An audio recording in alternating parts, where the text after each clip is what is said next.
to give a very special message for our children. Sir,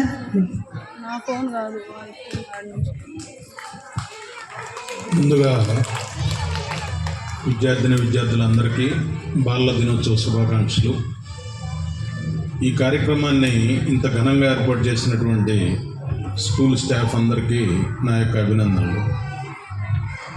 వేదికను అలంకరించినటువంటి school HM Suresh master గారికి మరియు incharge Ramarao గారికి, ఇతర స్టాఫ్ అందరికీ నా యొక్క శుభాభినందనలు.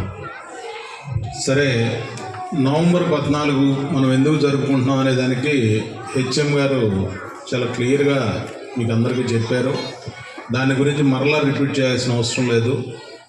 ఈ సందర్భంగా జవహర్లాల్ నెహ్రూ గారు మనకి ఇచ్చినటువంటి స్టేట్మెంట్ ఏంటి గుర్తుందా?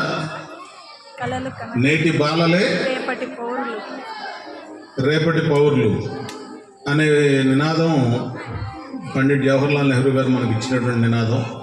సో ఇంకా దాని గురించి నేను ఎక్కువ చెప్పదలుచుకోలేదు. పిల్లలకు కూడా ఏవో సందేశాలు ఇవ్వాల్సిన అవసరం లేదని అనుకుంటున్నాను. కానీ ముఖ్యంగా ఇక్కడికి వచ్చినటువంటి తల్లిదండ్రులకి ఒక చిన్న మెసేజ్ ఏంటంటే, ఇవాళ మనం పిల్లల్ని పెంచే విధానంలోనే చాలా మార్పులు చోటు చేసుకుంటున్నాయి. ప్రతి ఇళ్లలో పిల్లల మీద కాన్సన్ట్రేషన్ కన్నా మన కార్యక్రమాలు ఈ సెల్ ఫోన్ల మీద కాన్సన్ట్రేషన్ మనకు ఎక్కువైపోయింది. అదే సమయంలో పిల్లలకు కాల్ చేయకుండా ఉండటం కోసం అని చెప్పి పిల్లలకు కూడా సెల్ ఫోన్లు ఇచ్చేస్తున్నాం. వాళ్ళు ఆ సెల్ ఫోన్లో ఏవో గేమ్స్ ఆడుకుంటానో ఏదో ఒకటి ఆడుకుంటా వాళ్ళు టైం పాస్ చేస్తున్నారని మనం అనుకుంటున్నాం. కానీ దానివలన మీరు గమనించారో లేదో, గతంలో మన చిన్నతనంలో కనీసం పిల్లవాడికి ఎక్కడో ఒకరో ఏదైనా ప్రాబ్లం ఉంటే తప్ప మిగతా అందరికీ 1 year లోపు మాటలు వచ్చేస్తాయి. కానీ ఇప్పుడు పిల్లల్ని మీరు గమనించండి, ఈ సెల్ ఫోన్లు అలవాటు అయిన తర్వాత 1.5 year 2 years వరకు కూడా మాటలు రావట్లేదు. ఎందుకు రావటం లేదు చెప్పండి? దానికి రీజను కేవలం ఈ ఫోన్లు చూసుకుంటా వాళ్ళు ఊరకు మైండ్కి అలవాటు పడిపోతున్నారు. దాంట్లో ఉన్నదాన్ని నవ్వుకోవటం, ఏదో వాళ్ళకు సైకిల్ చేసుకోవటం.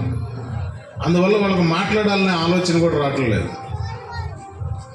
దానివలన పిల్లలకి మానసిక ఎదుగుదలలో కొంత తేడా, ప్లస్ రెండోది ప్రతి ఒక్కరిని చాలామందిని గమనిస్తున్నాయి. వాళ్ళు నేను 10th క్లాస్కి వచ్చేటప్పటికే కళ్ళజోళ్ళు వచ్చేస్తున్నాయి.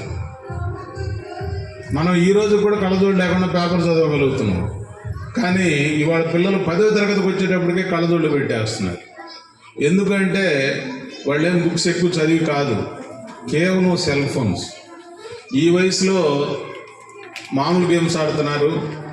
ఇంకొద్దిగా వయసు పెరిగిన తర్వాత మనం నిత్యం పేపర్లో చూస్తున్నాం betting games, PUBG games. PUBG వలన అసలు ఏం జరుగుతుందో కూడా తెలుసు అందరికీ. పబ్జీ గేమ్స్కి అలవాటు పడిన వాళ్ళ మానసిక స్థితి ఏ స్థాయికి పోతే కూడా ఎవరు చెప్పలేరు.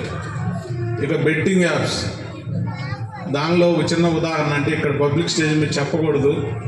మా ఇంటర్మీడియట్ కాలేజ్ ఒక స్టూడెంట్ బెట్టింగ్ యాప్స్లో ఇంట్లో తెలియకుండా వాళ్ళ ఓన్ అకౌంట్ నుంచి బెట్టింగ్ యాప్స్ గేమ్స్ ఆడి డబ్బులు పోగొట్టి ఈ రోజుకి 2 months అతని ఇంటి నుంచి వెళ్ళిపోయి, అది తెలిస్తే ఇంట్లో వాళ్ళు ఏమంటారు అనే ఉద్దేశంతో 2 months అయింది అతను వెళ్ళిపోయి. డబ్బులు పోగొట్టిన దానికి ఇంట్లో సమాధానం చెప్పలేక.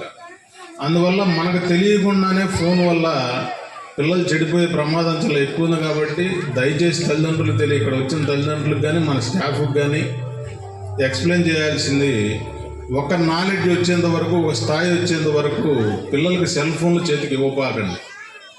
దానివల్ల వాళ్ళు చెడిపోవడమే తప్ప ఉపయోగపడేదంటూ ఏదీ ఉండదు. మంచి చెడు అనేది వాళ్ళు తెలుసుకున్న తర్వాత మాత్రమే సెల్ ఫోన్లు మనం వాళ్ళ చేతికి ఇవ్వాలి. సో దయచేసి నేను చెప్పిన ఈ మెసేజ్ మీకు అందరికీ ఉపయోగపడిద్దనే అనుకొని చెప్పాను.